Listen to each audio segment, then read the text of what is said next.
So how can we keep our hearts open in hell with all of this suffering, with all of this pain in our lives, in the lives of the people around us and the human race, an endless amount of suffering in this existence?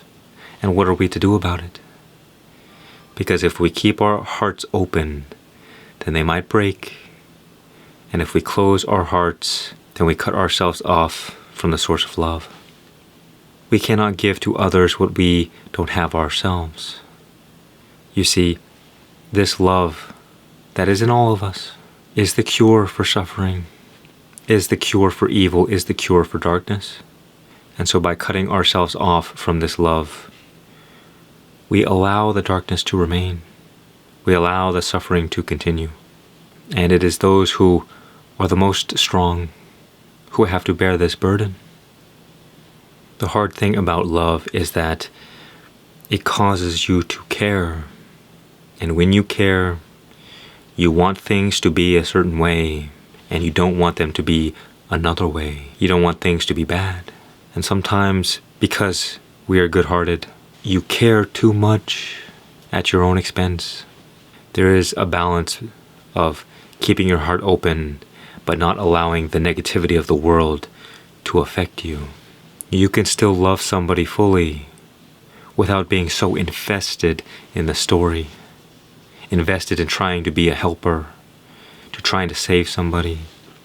The best way to heal or to help others is to be right within. Oftentimes, when we don't love ourselves, we try so hard to love other people, to serve others. But the problem is that there is a never-ending stream of service that needs to be done. And see, that is where the heart is fallible.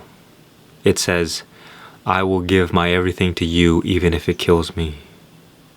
The heart and the mind will always betray each other, because the mind says, I will take whatever I want, even if that means killing you. But you see, when the mind is balanced with the heart, that is wisdom. Because you realize that in order to love other people, you must be overflowing with love. In order to sustain that love over long periods of time, you learn not only how to give, but to receive.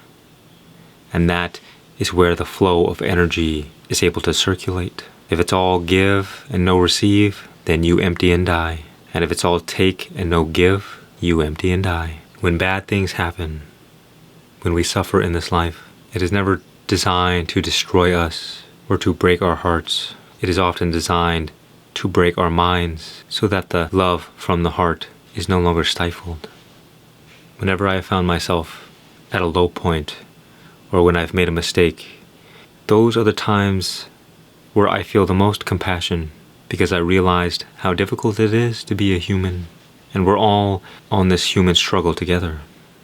And what you find is that even the people who create suffering, most people, they don't do it because they want to.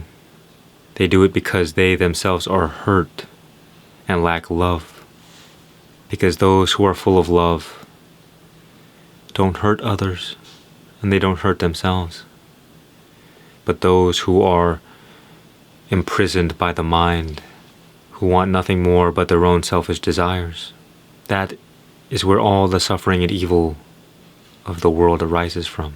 And so the way to keep our hearts open is through wisdom, by realizing that if we allow the darkness in the world, the suffering all around us, if we allow that to affect us, then that automatically will change the quality of our energy. It will bring us to lower states of being, and we will get cut off from this love. So it is incredibly important to be detached, to have the wisdom to say that there is an infinite amount of suffering in this world. And what am I to do about it? You see, almost everything in our lives are outside of our control. It does no service to anyone to burden ourselves with shame, with guilt, with fear, with any kind of negativity. And so be the change you want to see in the world. If you want more peace, if you want more love, You have to keep your heart open. Love is the cure for all things, and it is your greatest weapon against the darkness.